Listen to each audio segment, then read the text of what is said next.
Sophia Williams, a black single mother hurrying home with her sick infant, heard someone sobbing. Not a child's cry. Deeper. Ragged. The sound of something breaking. She turned. Under the weak orange glow of a failing streetlight at the edge of Richmond, an elderly couple sat huddled together on the stone bench of an almost deserted bus stop. The woman's face was buried in the man's shoulder, her thin body shaking. The man's eyes were closed, tears tracking down his lined cheeks.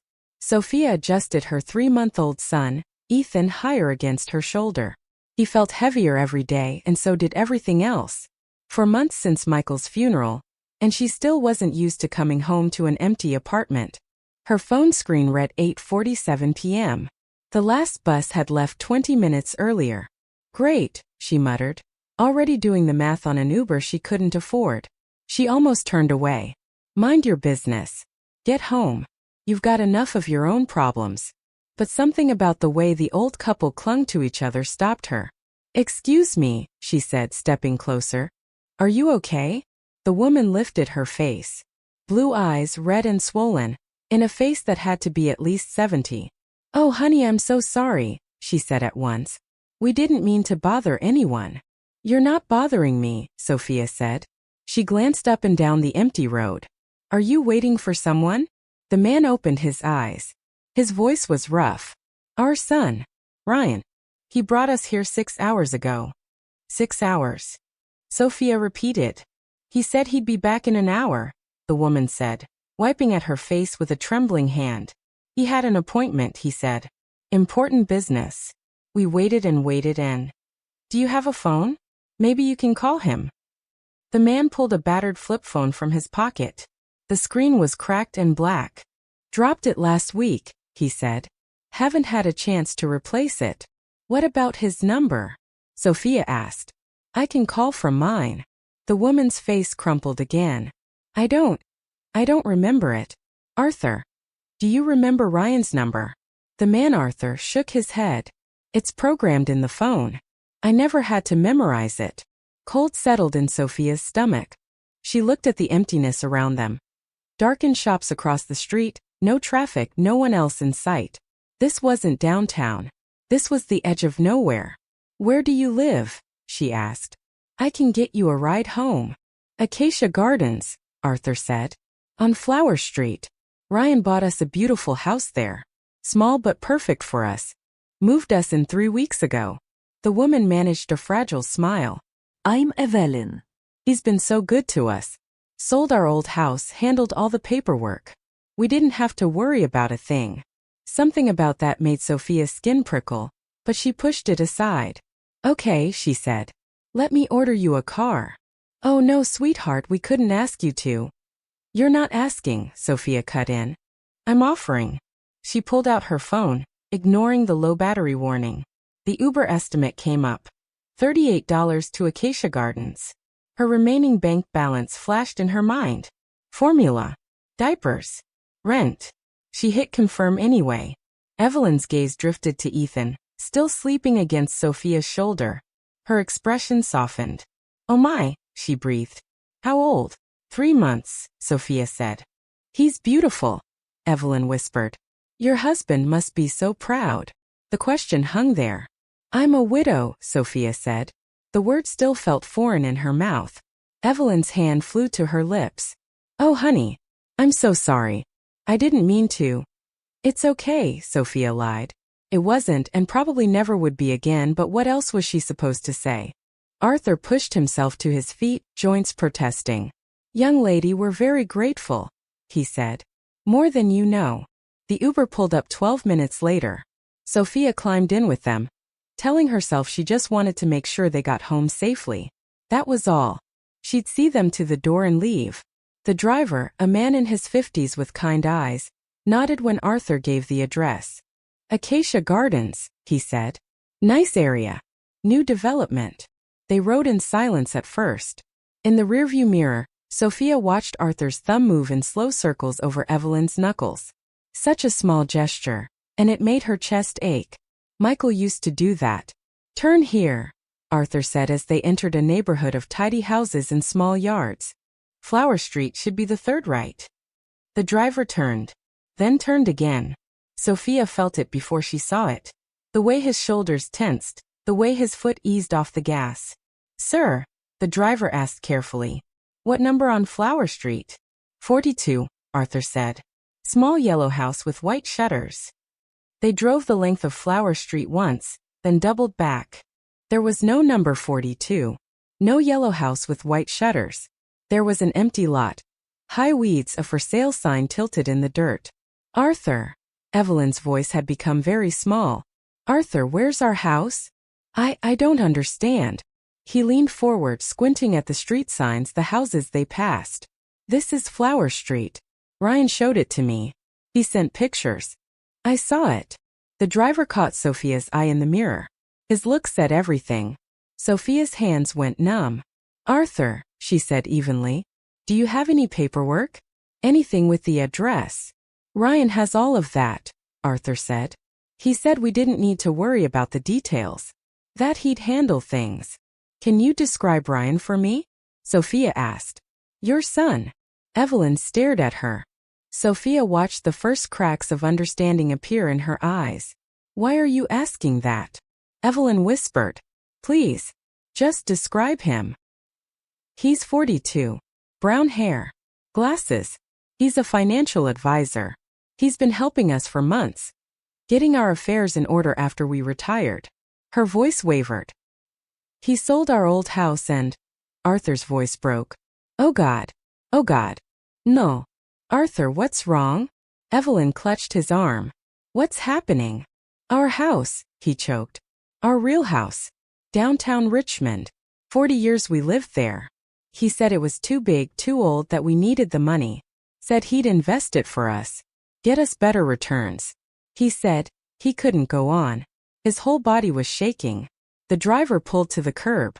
The meter read $42 and climbing. Sophia made a decision that would alter all of their lives. "Come home with me," she said. 3 faces turned toward her. "What?" Evelyn whispered. "Come home with me tonight," Sophia repeated. "It's late. You're exhausted. We need to figure this out. I have a spare bedroom. You can stay there." "We can't possibly." "Yes, you can." Sophia shifted Ethan as he began to fuss. "I'm not dumping you at a motel. I'm not leaving you alone. You come home with me, we get some sleep. And tomorrow we figure out what Ryan did." Her voice sounded more certain than she felt. Her apartment was tiny. Her finances fragile. Her mother-in-law was already furious that she'd missed Sunday dinner. But looking at Arthur and Evelyn, at the way they clung to each other like shipwreck survivors, Sophia knew she couldn't walk away. "Okay," Arthur said finally, hollow-voiced. "Okay." The driver reset the meter, caught Sophia's eye in the mirror, and gave her a small nod of respect. "New address?" he asked. She gave it. On the ride across town, Evelyn laid a hand over Sophia's. "Thank you," she whispered. "I don't know why you're doing this, but thank you." Sophia glanced down at Ethan, then back at the couple who'd been left on a cold bench by the person they trusted most. "Because someone should," she said quietly. "Someone should." 20 minutes later, the car pulled up in front of Sophia's building. She paid the fare, wincing at the number on the screen and the even smaller one now left in her account. She led Arthur and Evelyn up 3 flights of stairs to her 2-bedroom apartment. As she unlocked the door and flipped on the light, she saw the place through their eyes. Modest but clean, a playpen in the corner, dishes drying on the rack, Michael's jacket still hanging by the door because she couldn't bring herself to move it. "It's not much," she began. "It's perfect," Evelyn said, and meant it. Morning came too early. Sophia woke to the sound of someone moving in her kitchen. For a dizzy second she thought it was Michael. Then reality settled again like a weight. She found Evelyn at the stove scrambling eggs. Coffee sputtered in the machine. Arthur sat at the small table, looking somehow smaller in daylight, staring at his hands. "You didn't have to do that," Sophia said. "Old habits," Evelyn replied with a tired smile. "I haven't slept past 6 in 50 years." They ate in a thick, awkward silence. When Ethan began fussing, Evelyn stood at once. "May I?" Sophia nodded. She watched as Evelyn lifted Ethan with practiced ease, swaying slightly, humming something low and soft. In minutes he quieted. You're good with him, Sophia said. I raised 3 children and 4 grandchildren, Evelyn said. I thought, her voice hitched. I thought Ryan was taking care of us now. After we retired, money got tight. The old house was beautiful, but falling apart. Roof leaking, foundation cracking. He said we were sitting on a gold mine. That we should sell and invest the money wisely. Arthur's eyes stayed fixed on the table. He showed us houses. Took us to see developments. Acacia gardens. Perfect for retirees, he said. Gated. Medical facilities nearby. We signed so many papers. Do you remember how much he said your house sold for? Sophia asked gently. Arthur swallowed. 320,000. He said it was a good offer. Said he'd invest it and in 6 months we'd have 500,000. Guaranteed returns. Ice slid through Sophia's veins. Where was your house? She asked. What street? Downtown Richmond. Chester Avenue. Bought it in 1985. $48,000. He almost sounded proud. Sophia pulled her phone out and searched. Richmond Real Estate, Chester Avenue. Recent sales popped up. Her hand trembled. What is it? Evelyn asked, stepping closer, still cradling Ethan. Houses on Chester Avenue are selling for $550. Some for $600, Sophia said quietly. The air seemed to go still. Arthur pushed back his chair, the legs scraping. That's not. He said 320 was generous. He said the neighborhood had declined. He showed us comparisons.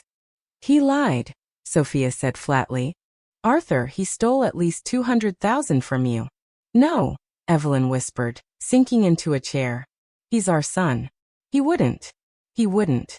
Where are the papers? Sophia asked. The deed transfer, the sale documents? Ryan kept them, Evelyn said. He said we didn't need to worry. That he'd handle everything. He's a financial advisor. He knows what he's doing. Alarm bells screamed in Sophia's head. 6 years working at a bank had taught her those sounds well. This wasn't just a bad deal. This was fraud. Deliberate. Systematic. The doorbell rang. Sophia froze. It was Saturday at 9 a.m. No one came by on Saturday mornings. She opened the door to find Sharon, her mother-in-law, on the landing. Covered dish in her hands. Smile already fading as she peered past Sophia into the apartment. Who are they? Sharon's tone sharpened. Sharon. Hi. I wasn't expecting. I brought breakfast casserole. Like I do every Saturday. Sharon stepped inside without waiting for an invitation. In the middle of the living room she stopped. Her gaze traveled from Arthur to Evelyn to the small overnight bags by the couch. Sophia, she said, voice low. Outside. Now. It wasn't a request. On the small balcony, Sophia shut the sliding door, aware that every word would still be heard inside. What the hell is this? Sharon hissed. They needed help, Sophia said. Their son left them at a bus stop. I don't care if their son set them on fire, Sharon snapped. You do not bring strangers into your home. Into my grandson's home. It's my home, Sophia said quietly. Is it? Sharon's face darkened. Because last I checked, I'm the one paying half your rent. I'm the one here 4 days a week watching Ethan while you're at work. I'm the one holding this family together since Michael died. The words hit because they were true. They had nowhere to go, Sophia said. No money. No family. That is not your problem, Sharon cut in. You can barely take care of yourself and that baby. You work 10-hour days. You can't afford childcare. You're drowning in funeral debt. And now you've added 2 elderly strangers to the mix. They're not strangers anymore, Sophia said, hearing the desperation in her own voice. It's been one night, Sharon snapped. You don't know them. You can't save everyone, Sophia. What do you want me to do? Sophia demanded. Throw them out. Yes, Sharon said. Call social services. Let them handle it. That's what they're there for. Sharon, no. Listen to me. Sharon's voice dropped. It's them or me. You want to play Mother Teresa, fine. But I am not going to stand by and watch you wreck your life and put my grandson at risk. You choose. Right now. Them or me. You can't ask me that, Sophia whispered. I just did, Sharon said. If they're still here, I'm done. I won't come back. I won't watch Ethan. I won't help you. You'll have no one. She went back through the apartment and out the front door without another word. Sophia gripped the balcony railing until her hands were white. Through the glass, she saw Arthur and Evelyn sitting rigid, trying and failing to look like they hadn't heard every word. "We'll go," Arthur said as soon as she came back in, struggling to his feet. "We'll leave right now. We're sorry. We never meant to cause trouble." Evelyn was already stuffing clothes into bags with frantic movements. "You've been so kind, but your mother-in-law is right. You can't risk your family for us." "Stop," Sophia said. They froze. "Sit down," she said louder than she intended. "Both of you, sit." They sat. Sophia opened her laptop on the table. "Before you go anywhere, I need information. Full names. Old address. Ryan's full name. When he sold the house. Everything you can remember." "Why?" Arthur asked. "Because I'm going to fix this," she said. "You can't," Evelyn whispered. "He has all the documents. We signed everything. We trusted him." "Then we find a lawyer," Sophia said. "We file a police report. Something." "With what money?" Arthur asked bitterly. "We have nothing. Ryan took everything. We can't afford a lawyer. We can barely afford food." Sophia kept typing. "My family's lawyer. David. He handled Michael's estate. He owes me a favor." "It's Saturday," Evelyn said weakly. "He still owes me," Sophia said. She dialed. "David, it's Sophia," she said when he picked up on the third ring. "Sophia. Everything okay?" he asked. "I need your help," she said. "Now. Tell me." She told him everything. The bus stop, the non-existent house, the sale price, the current values. Arthur and Evelyn listened, faces drained, as their story was dissected in neutral legal language. When she finished, David was quiet for a long moment. "These are all classic signs of a scam," he said. "Elder financial abuse. Fraud. Possibly identity theft. This is serious. Can you help them?" Sophia asked. "Yes," he said slowly. "But it will take time. Months, maybe years. The system is slow. If Ryan holds all the paperwork, just tell me you'll try," she cut in. Another pause. "I'll try," he said. "Send me whatever you can. I'll start digging on Monday." "Thank you," Sophia said. "Sophia," he added, "why are you doing this?" She looked at Arthur and Evelyn.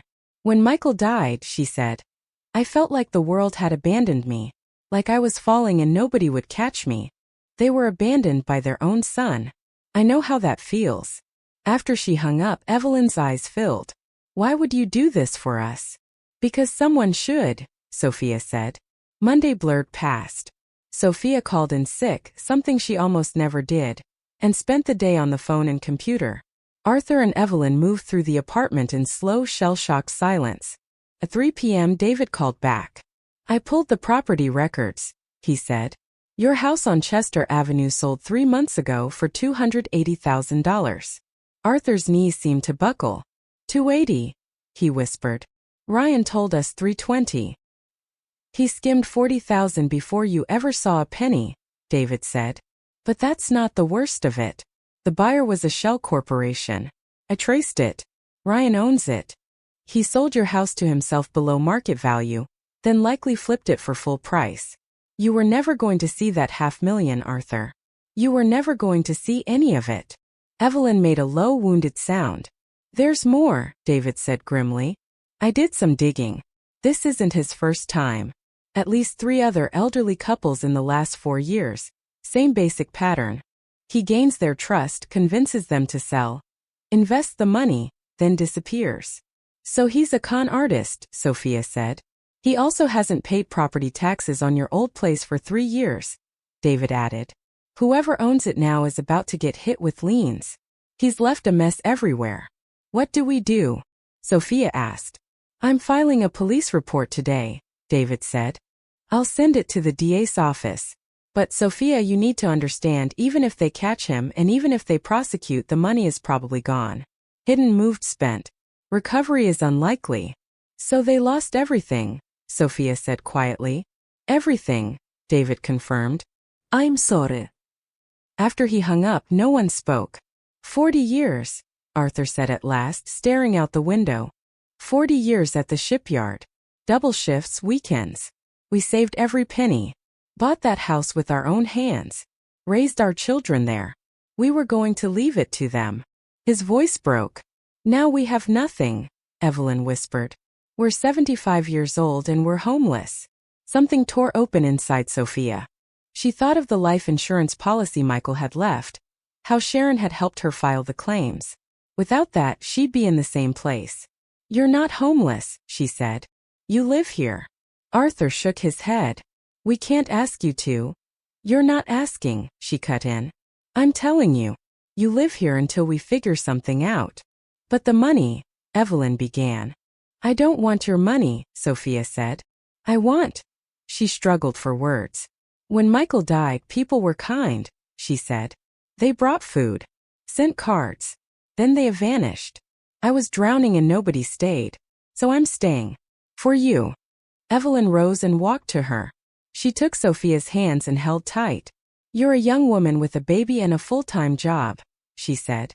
You can't take on two broken old people. Watch me, Sophia said. Give us one real reason, Evelyn said. One. Sophia met her eyes. Because when I look at you, I see myself 6 months ago. Alone. Terrified. Betrayed. And I remember praying that someone would just stay. So I'm staying. Arthur's voice came out rough. We have no money. We can't pay rent. I don't care about rent, Sophia said. Then what do you want from us? Arthur asked. The question hung. Sophia glanced at Ethan sleeping in his bassinet. Thought about work. Sharon. Daycare she couldn't afford. Actually, she said slowly, there is something. That night, after they'd gone to bed, her phone rang. Are they still there? Sharon asked without preamble. Yes, Sophia said. Then we're done, Sharon said. I won't be coming back. I won't watch Ethan. You're on your own. The line went dead. Sophia sat in the dark, phone in her lap, the full weight of what she just lost settling on her. Sharon had been her lifeline. 4 days a week of free childcare. Without that, everything crumbled. Her maternity leave had ended 2 months earlier. She worked 9 to 6 at First Richmond Bank, sometimes later. Daycare would be $1,400 a month. More money than she had. She couldn't bring Ethan to the office. She couldn't work from home. Without childcare, she couldn't work. Without work, there would be no rent. Ethan's cry snapped her out of it. Not his usual needs cry. His pain cry. The colic again. Sophia stumbled to his bassinet, trying feeding, burping, changing. Nothing worked. The screaming drilled into her skull. A soft knock on the bedroom door. Sophia? Can I help? Evelyn stood there in a borrowed nightgown, silver hair loose. I don't know what's wrong with him, Sophia said near tears. He does this every night. The doctor says colic, but nothing helps. May I? Evelyn asked. Sophia handed Ethan over. Feeling like she was handing over proof of her own failure, Evelyn settled into the rocking chair, laying Ethan face down across her knees. Her hands moved in slow, confident circles on his back. She hummed something low, old, soothing. Then she pulled a cloth from her pocket, dampened it at the nightstand, and touched it to Ethan's lips. Chamomile, she said softly. Just a taste. My grandmother's trick. Within 2 minutes, Ethan's cries faded. Within 5, he was asleep. Sophia stared. How did you? 3 children, Evelyn said. Raised them through colic and worse. You learn things. She glanced up. Your mother-in-law doesn't do this? She feeds him, changes him, Sophia said. But when he cries like that, she just puts him down and waits. Says crying's good for his lungs. That's old thinking, Evelyn said. Cruel thinking. She laid Ethan gently back in the bassinet. He stayed asleep. You're exhausted, Evelyn said. I'm always exhausted, Sophia replied. You need help, Evelyn said simply. I had help, Sophia said. Now I don't. She sat on the edge of the bed, lost. Sharon's not coming back.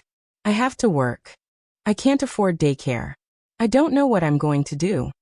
What time do you leave? Evelyn asked. 8:30. What time do you get home? 6:30. Sometimes 7. And he eats every 3 hours? Like clockwork. Evelyn was silent for a moment. I could watch him, she said. Sophia looked at her. What? During the day, Evelyn said. While you're gone. I'm good with babies. It's the one thing I know I'm still good at. Better than anything else. You're dealing with your own disaster, Sophia protested. You can't. Can't what? Sit here all day and stare at the wall? Feel sorry for myself because my son ruined our lives. Evelyn's voice sharpened. I need a purpose. I need to feel useful. Not like a burden. You're not a burden, Sophia said. Then let me help, Evelyn said. Let me take care of Ethan while you work. Let me give back a fraction of what you've given us. What about Arthur? Sophia asked. Arthur can manage himself, Evelyn said. He'll probably prefer it without me hovering over him. She took Sophia's hand. Please, let me do this. Sophia looked at Ethan, finally mercifully quiet. Thought about daycare centers with rows of cribs. Strangers paid minimum wage to rock babies who weren't theirs. Thought about the chamomile trick. Are you sure? She whispered. I've never been more sure, Evelyn said. The next morning at breakfast, Sophia laid the idea out for Arthur. He listened, then nodded slowly. It makes sense, he said. Evelyn's a natural with babies. Raised our grandkids.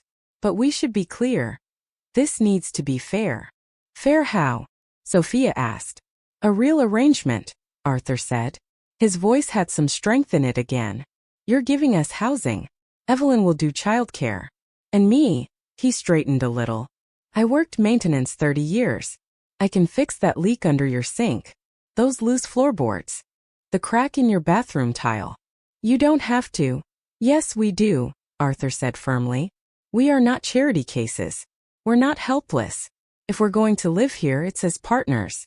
Equal contributors. Something shifted. It didn't feel like pity anymore. Felt like an agreement. A structure. A family arrangement, Evelyn said quietly. Yes, Arthur agreed.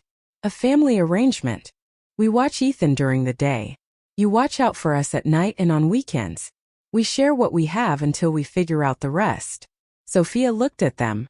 Arthur was sitting straighter. Evelyn's eyes had a spark. Okay, she said. Deal. They shook hands over the table like closing a contract. Maybe they were. The first week was chaos. Tuesday morning, Sophia kissed Ethan goodbye and left him in Evelyn's arms, terrified all the way to work. She called at lunch. He ate at 9, napped at 10, ate again at noon, Evelyn reported. Right now he's cooing at dust motes in the sunlight. He's fine. We're fine. Sophia came home to dinner on the table. Arthur had made pot roast with vegetables, something she hadn't eaten since Michael died. The apartment smelled like life again. The hallway floorboards didn't creak anymore. By Friday, a rhythm had formed. Coffee was ready when Sophia woke. Evelyn scooped Ethan up as soon as Sophia finished nursing him. Arthur worked through a growing list of small repairs, humming as he tightened, patched, and adjusted. At night, they ate together around the little table. Arthur told shipyard stories. Evelyn talked about the grandkids she missed and the recipes she used to make. Sophia talked about difficult bank customers and petty office politics. They still never spoke Ryan's name. It felt almost like a family. 2 weeks in, Sophia walked in to find Evelyn helping Ethan track a red rattle with his eyes. Arthur was installing a handmade shelf out of reclaimed wood in the living room. This is working, Sophia said, surprised to hear herself say it. Of course it is, Evelyn replied. We may have lost everything else, but we're still good at taking care of people. That night, after they'd gone to bed, Sophia sat in the dim living room holding a sleeping Ethan. She thought about Sharon's ultimatum, about the choice she'd been forced to make. She didn't regret it. Not at all. For the first time since Michael's death, the apartment didn't feel empty. 2 Wednesdays later, David called while she was at her desk. They found Ryan, he said. Sophia ducked into an empty conference room and shut the door. Where? She asked. Maryland, David said. He was arrested 2 days ago trying to run the same scam on another elderly couple. The police found documents tying him to Arthur and Evelyn's case. They're extraditing him back to Virginia. That's good, Sophia said. Right. It's a start. He hesitated. But there's something else. Adult Protective Services got an anonymous tip that Arthur and Evelyn are living with you.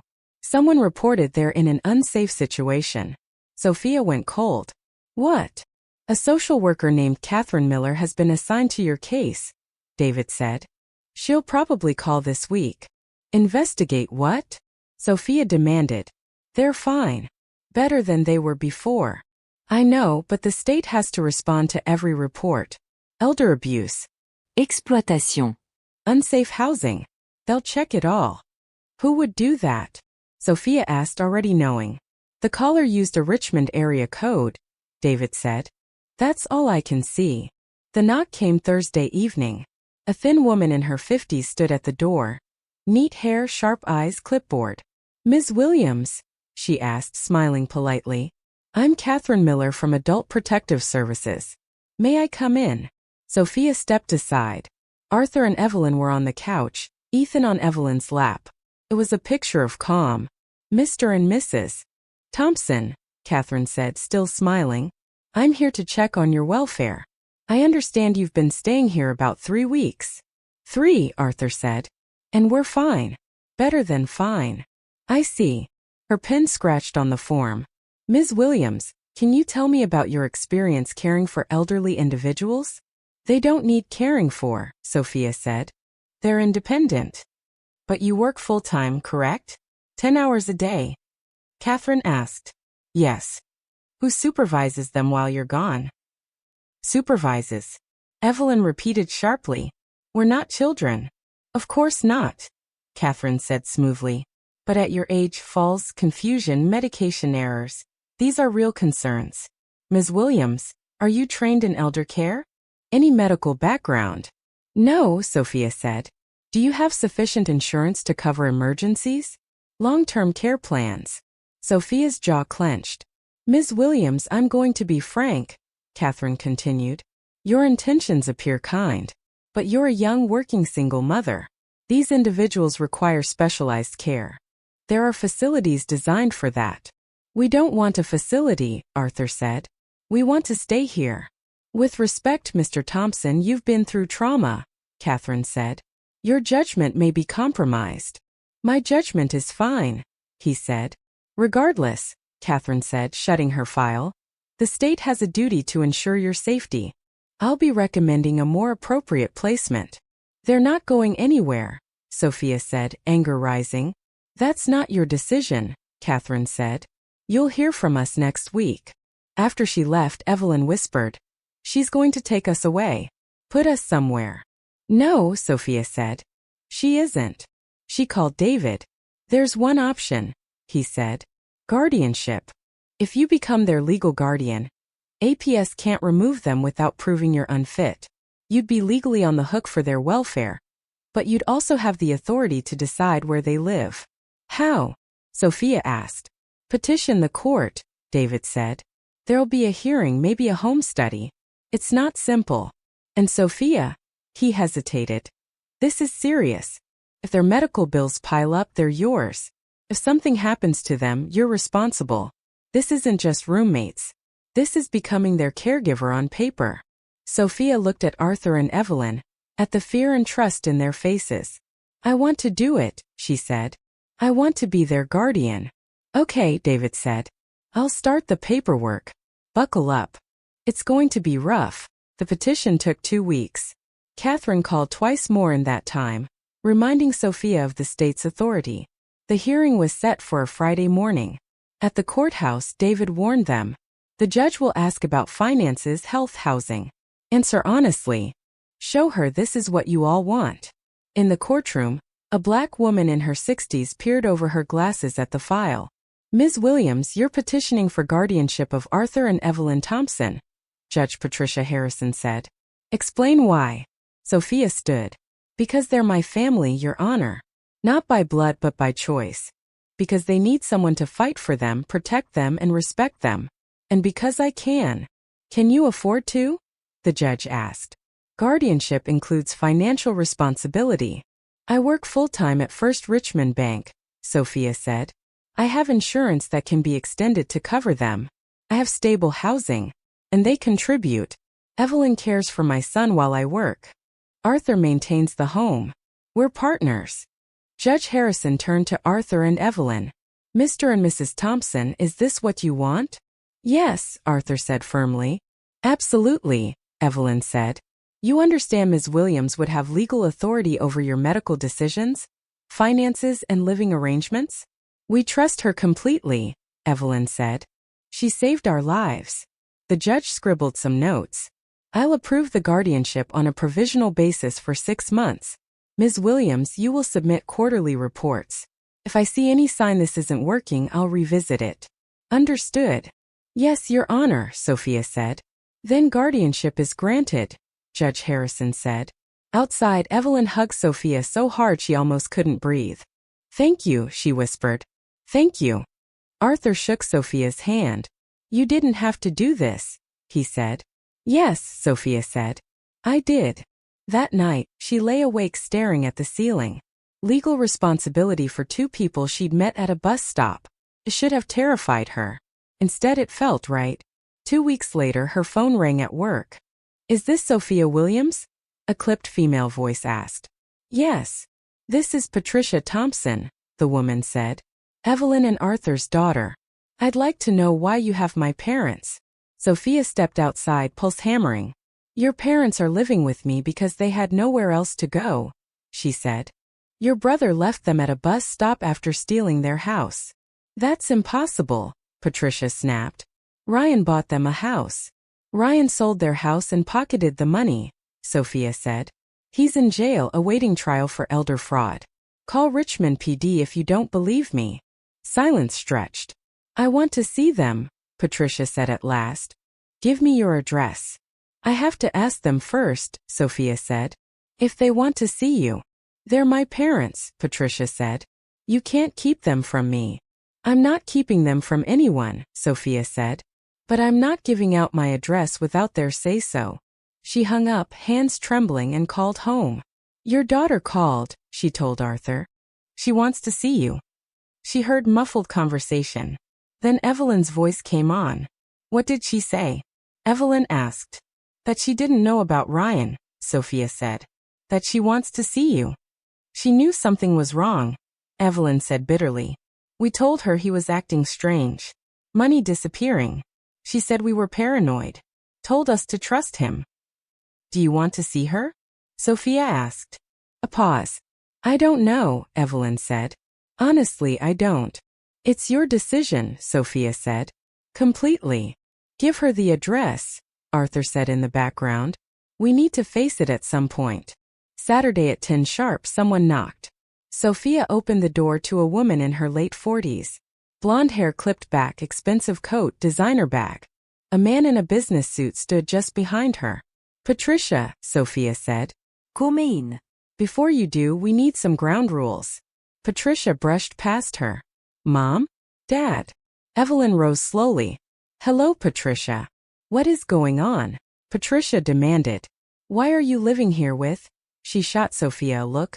Her. Because she saved us, Arthur said quietly. When Ryan left us with nothing, she took us in. Ryan didn't leave you with nothing, Patricia said. He bought you a house. He stole our house, Evelyn said, voice shaking. He sold it cheap and kept the money. We have nothing. That's ridiculous, Patricia snapped. Ryan's a financial advisor. He was helping you. He's a con artist, Sophia said. He's done this to multiple couples. He's in jail because of it. Who are you to accuse my brother? Patricia's husband cut in. You don't know this family. I'm the one who found your in-laws sobbing at a bus stop in the cold. Sophia shot back. Where were you? We live in New York, Patricia said. We have our own children. Our own lives. Your parents needed help and you weren't there, Sophia said. So yes, I stepped in. You swooped in, Patricia said. Convinced them their own family abandoned them. Made yourself indispensable. This is textbook elder manipulation. Manipulation. Sophia laughed once, incredulous. I work full-time to support them. I paid for their lawyer. I became their guardian so the state wouldn't dump them in a home. What exactly am I getting out of this? Legal guardian, Patricia repeated, going pale. You had no right. The court gave me that right, Sophia said. Your parents chose it. They're clearly not capable of making that decision, Patricia said. Ryan proved that by taking advantage of them. Don't you dare, Arthur thundered, pushing to his feet. Don't you dare say we're incompetent. We made one terrible mistake. We trusted your brother. That doesn't mean we're fools. Dad, please. When Ryan sold our house, we called you, Arthur said, begging you to look over the numbers. You told us we were overreacting. You told us to trust him because he's family. Well, family destroyed us, Patricia, and a stranger saved us. So don't you come into her home and question our judgment. Patricia flinched. I didn't know, she whispered. I swear I didn't realize how bad it was. You didn't want to know, Evelyn said quietly. It was easier pretending everything was fine. So what? Patricia demanded. You're just going to live here with her forever? As long as she'll have us, Arthur said. She can't give you what you need, Patricia said to her parents. She's too young. She has a baby. She works all day. You need proper professional care. They need family, Sophia said. People who show up. I'm here now, Patricia said. 3 weeks too late, Sophia replied. Patricia's husband touched her elbow. We're staying at the Marriott downtown. Room 412, he told Arthur and Evelyn. If you want real help, call us. They left without a farewell. After the door closed, Evelyn sank back down. She thinks we're senile, she said. Our own daughter. She's scared, Sophia said. Guilty.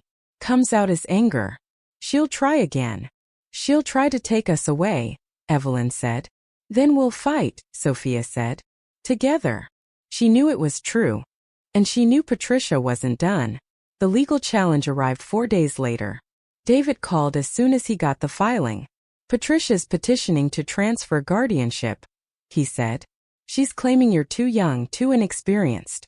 That you coerced her parents and are isolating them from family. She wants guardianship awarded to her. Can she do that? Sophia asked. She can try, David said. She's got money lawyers, experts. This won't be easy. That night, Sophia spread the papers on the kitchen table. You should let us go, Evelyn said quietly. What? Sophia stared. To New York with Patricia, Evelyn said. You've done enough. You shouldn't have to fight a court battle for us. But you don't want to go, Sophia said. No, Arthur admitted. We don't. But we also don't want to ruin your life. You're not ruining it, Sophia said. You're the best thing that's happened to me since Michael died. I'm not letting you go without a fight. Over the next weeks, David prepared them. Patricia's lawyer, Richard Chun, was known for his aggression. He'd bring in psychologists to hint that Arthur and Evelyn weren't mentally sound, social workers to talk about appropriate elder care, financial experts to question Sophia's resources. He'll try to make you look naive, David warned. Like you're in over your head and possibly exploiting them. Let him try, Sophia said. The preparation was grueling. She documented everything. Meals, appointments, receipts. She photographed the apartment, got letters from neighbors, from her boss, from Ethan's pediatrician, who had noticed how much calmer, healthier Ethan seemed with Evelyn's care. 2 nights before the hearing, she sat with Arthur and Evelyn in the living room. Ethan dozed in Evelyn's lap. I need to say something, Sophia began. Before we go in there. They watched her. When I found you at that bus stop, I thought I was just doing a good thing, she said. Helping strangers. But somewhere along the way you stopped being strangers. You became my parents. The parents I wish I'd had. And you became grandparents to Ethan. You've taught me how to be a better mom. You've shown me what family really is. She wiped at her eyes. So tomorrow when we're in that courtroom, I want you to know. I'm not fighting for you out of obligation. I'm fighting because you're my family. And family doesn't give up. Arthur reached over and gripped her hand. You're the daughter I wish I'd had, he said. The one who actually showed up. The courtroom was full. Patricia and her husband sat at the plaintiff's table with Richard Chun.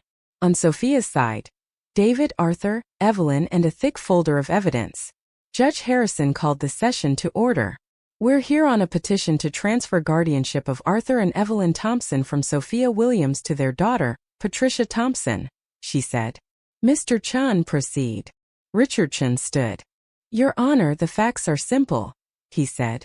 Ms. Williams is a 28-year-old single mother with a full-time job and an infant. She has no training in elder care, limited financial resources, and is already stretched thin. By contrast, Mrs. Thompson is their biological daughter, financially secure, living in a city with world-class medical facilities. She can provide a safer, more appropriate environment. He called his first witness, a psychologist, Dr. Raymond Foster, who spoke at length about trauma, impaired judgment, and the tendency to trauma bond with rescuers. In your opinion, Chin asked, could Mr. and Mrs. Thompson have been unduly influenced to accept Ms. Williams' guardianship? It's possible, Dr. Foster said. In vulnerable states, people often attach to whoever rescues them. David's cross-examination was blunt. Did you find any cognitive impairment? He asked. No. Any evidence Ms. Williams has harmed them? No. Any desire on their part to leave her home? No. No further questions, David said. Next came a social worker to talk about age-appropriate care. Then a financial analyst questioning Sophia's ability to cover future medical costs. Finally, Patricia took the stand. We've always been close, she said, eyes glistening. I call weekly. I visit when I can. My parents are wonderful and I love them.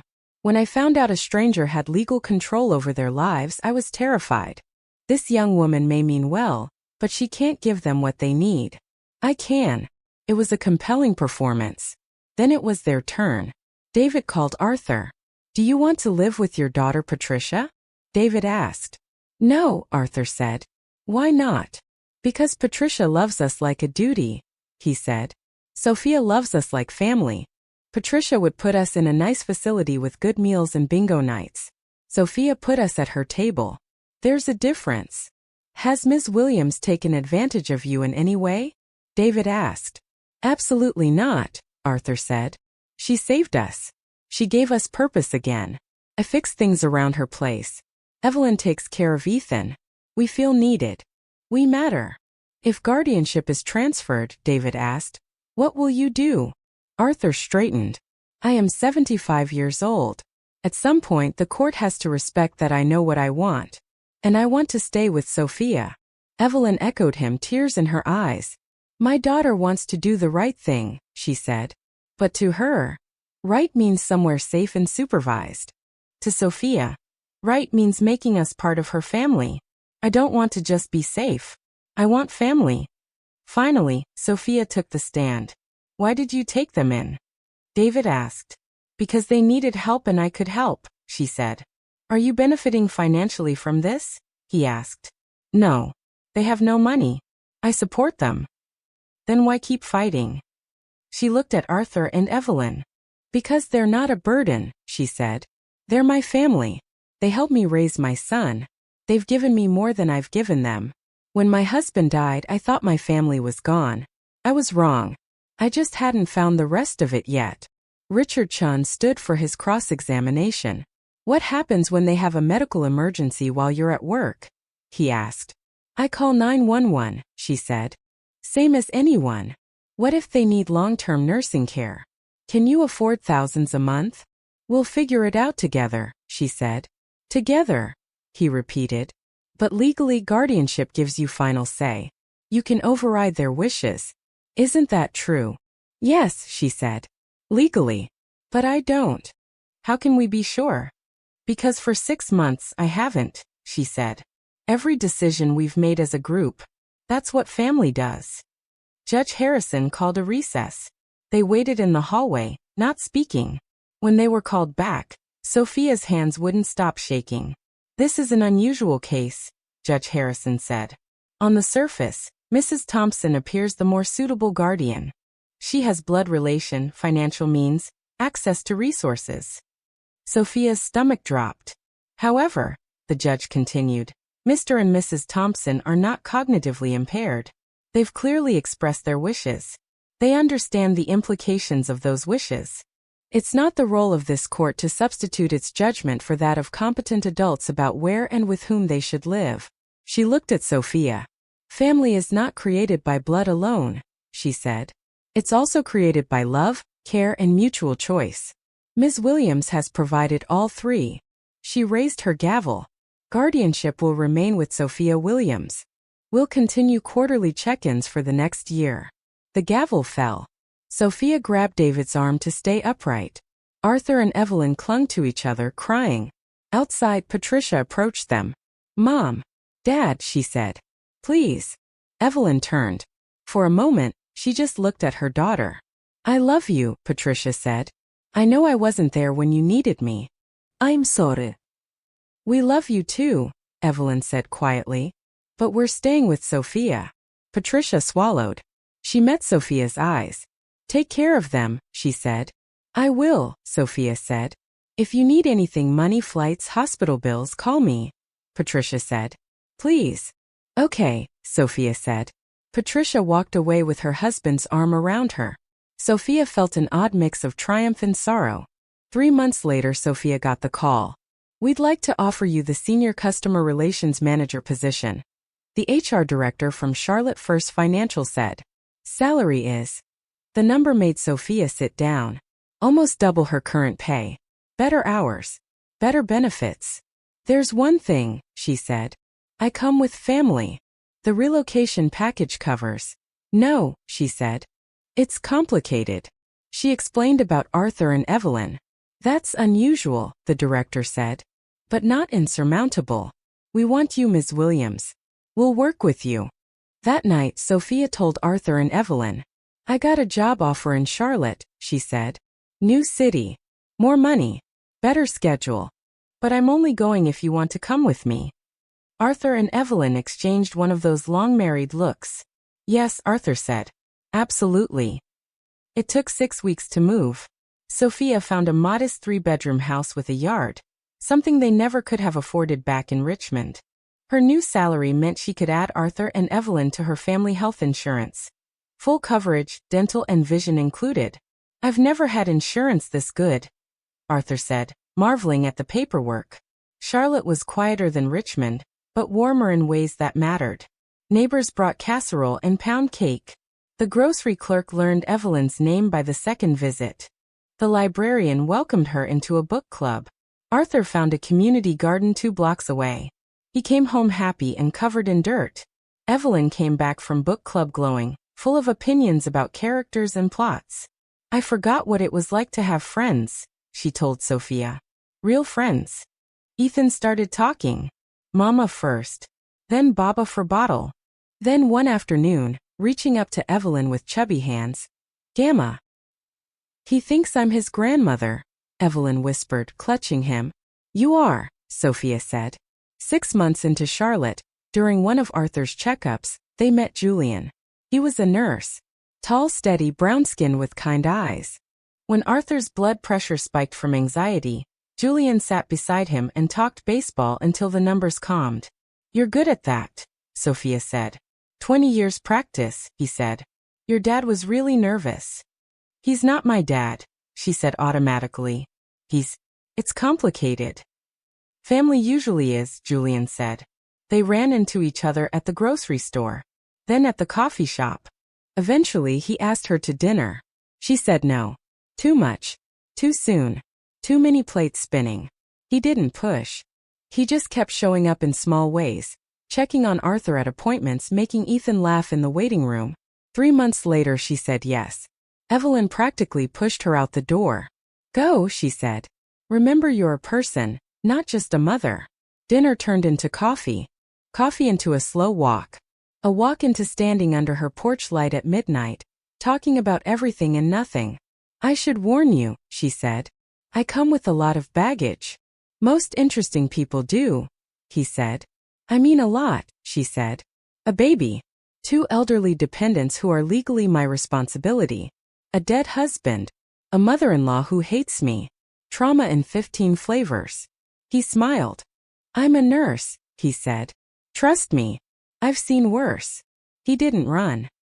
He met Arthur and Evelyn and treated them like elders, not obstacles. He got on the floor with Ethan and made ridiculous voices until the boy shrieked with laughter. I like him, Arthur said afterward. He's steady. The relationship moved slowly. Sophia needed slow. Julian understood that. One night, a year after they'd moved, they sat on the porch after dinner. Crickets chirped. The house hummed softly around them. I love you, Julian said. Sophia's heart lurched. You don't have to say it back, he said quickly. I'm not asking you for anything. I just wanted you to know. I'm terrified, she admitted. Of losing someone again. Of Ethan losing someone again. I know, he said. But you can't live your whole life afraid. 2 years after the move, on an ordinary Tuesday, Julian asked everyone to sit in the living room. Even you, Squirmy, he said, hoisting 3-year-old Ethan onto the couch. He pulled a small box from his pocket. Sophia's breath stopped. Before I ask this, he said, I need to say something to Arthur and Evelyn. He turned to them. You're part of this family, he said. You matter. And if Sophia says yes, I want you to know I'm not just marrying her. I'm joining all of you. Arthur's eyes shone.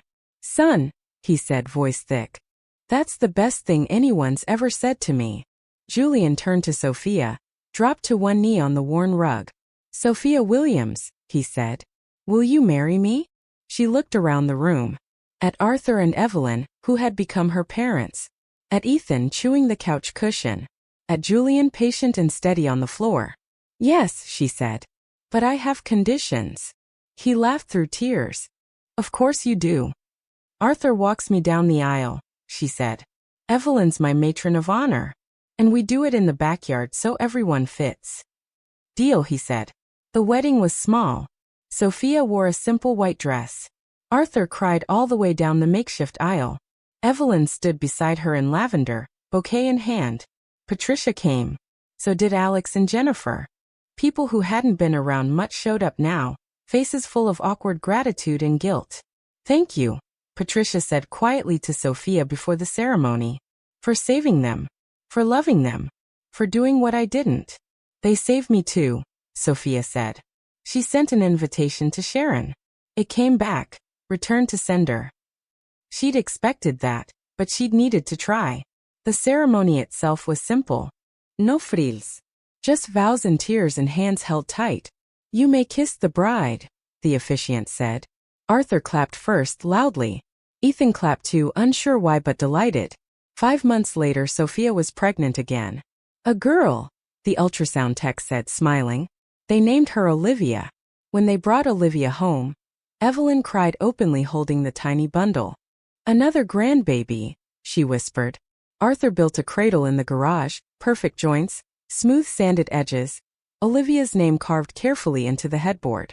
For when she can read it, he said. Life got louder. Messier. Happier. Arthur taught a 4-year-old Ethan how to plant tomatoes. Evelyn rocked Olivia in the same chair Sharon had once given Sophia, singing old lullabies. Then Arthur collapsed in the garden. The cardiologist was blunt. Severe coronary artery disease. He needed bypass surgery. At his age there were risks. What are his chances? Sophia asked. 60% survival, the surgeon said. Maybe 70 if everything goes well. Arthur was strangely calm. I've had a good run, he said. Don't you talk like that, Evelyn scolded. You're not going anywhere. The surgery took 6 hours. The whole family sat in the waiting room. Sophia and Julian, Evelyn, the kids coloring on scrap paper. Patricia flew in. Alex and Jennifer came too. For the first time in years, all of Arthur and Evelyn's children were in the same room. Thank you for calling us, Patricia said to Sophia. For everything. When the surgeon finally appeared, everyone stood at once. He made it, he said. The next 72 hours are critical. But he made it. Evelyn's knees buckled. Julian caught her. Recovery was slow. Weeks in the hospital, then weeks at home with constant care. Julian took charge, adjusting meds, checking vitals, patiently helping Arthur sit, stand, walk again. Now it's our turn to take care of you, Julian told him. Fair's fair. 6 months later, Arthur was back in the garden, moving slower but still there. His hair was whiter. His hands trembled sometimes. but his eyes still lit up when Ethan shouted, "Look, Grandpa!" Worm. Not Mr. Thompson. Grandpa. 2 years after Arthur's surgery, Evelyn began to forget. Little things at first. Where she left her glasses. The day book club met. The neighbor's dog's name. Then bigger things. She called me Jennifer yesterday, Sophia told Julian quietly one night. She thought I was her daughter. The diagnosis was Alzheimer's. Early stage. No cure. How long? Sophia asked the neurologist. Impossible to say, he said gently. Could be 5 years. Could be 15. They adapted. Labels on cabinets. Detailed calendars. A schedule that never changed. Arthur took it hardest, watching the woman he'd loved for 50 years slip away by inches. She still knows me, he said one morning. Most days. She always will, Sophia lied. 3 more years passed. Good days and bad days. Days when Evelyn was fully herself, beating everyone at cards and telling stories. Days when she didn't know where she was or why. She died quietly in her sleep on a Sunday morning. She was 80. The funeral was crowded. Book club friends. Neighbors. People from community gardens and church. Patricia and her family. Alex and Jennifer. So many lives she'd brushed. Arthur stood by the grave, Sophia's hand in his. His face was lined but dry. She was ready, he said softly. She told me last month. On a good day. Afterward he seemed to shrink, moving through the house slower, quieter.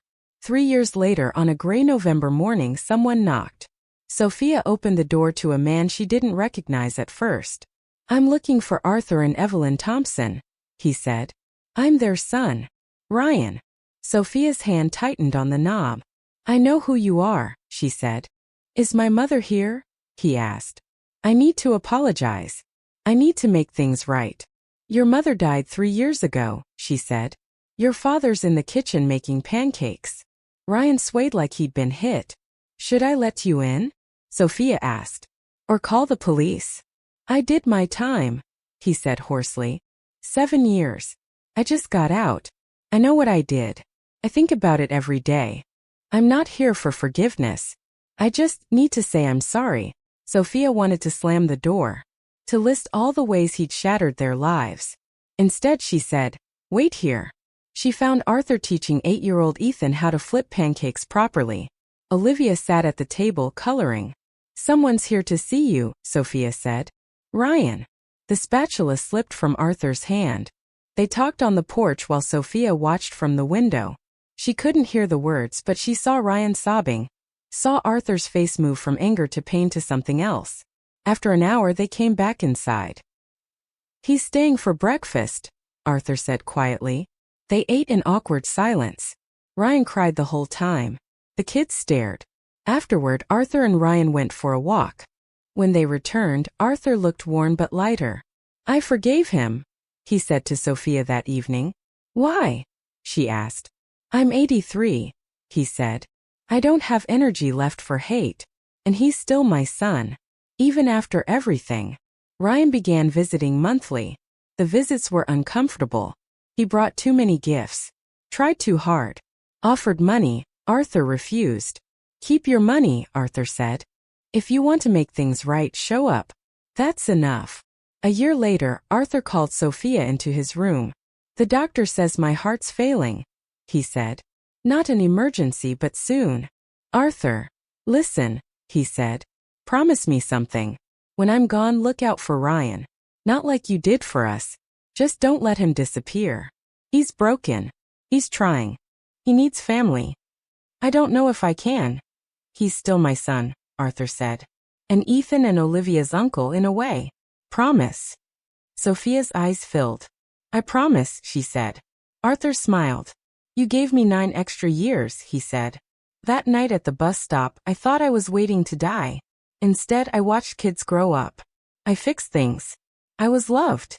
That's more than I ever expected. 6 months later, he slipped away in his sleep. Sophia held one of his hands. Ryan held the other. At the funeral, Ryan spoke. My father had every reason to hate me, he said, voice raw. I stole from him, betrayed him, abandoned him. But he forgave me. He showed me it's never too late to try to be better. And he introduced me to the woman who saved him, Sophia Williams, who taught all of us what family really means. After the service, Patricia hugged Sophia. You gave them 9 more good years, she said. Real years. Thank you. They gave me more, Sophia said. Years later, Sophia would lie awake some nights and think about that bus stop. About what would have happened if she'd kept her head down, pretended not to hear the sobbing, gone home to her silent apartment. She would have missed the chaos. The law offices and courtrooms. The surgeries and sleepless nights. The screaming colic and the Alzheimer's calendars. She also would have missed Evelyn's soft humming over a crying baby. Arthur's proud smile watching Ethan dig up his first carrot. Julian's steady hand at her back while she walked down the aisle. Olivia asleep in the cradle Arthur built. Ethan was 12 now. Olivia 9. They told stories about Grandma Evelyn, though their memories were more other people's words than their own. Grandpa Arthur was a legend. Uncle Ryan came to dinner on Sundays, still a little awkward but present. Was it worth it? Julian asked one night, after the kids were asleep and the house was finally quiet. Taking them in. Everything that came after. Was it worth it? Sophia thought of Evelyn's last lucid day when she'd squeezed Sophia's hand and said, "You're the best daughter I ever had." She thought of Arthur in the garden, teaching Ethan to tell the difference between weeds and seedlings. She thought of the hollow, echoing apartment she'd once come home to alone. Yes, she said. Every second. Because family, she'd learned, wasn't about shared blood or last names. It wasn't about obligation or even law. It was about showing up when someone needed you most, even when it was inconvenient, even when it was risky, even when the rest of the world walked away. It was about a young widow hearing 2 strangers sobbing at a bus stop and deciding, against all logic and advice, that they were worth saving. And in saving them, she had saved herself.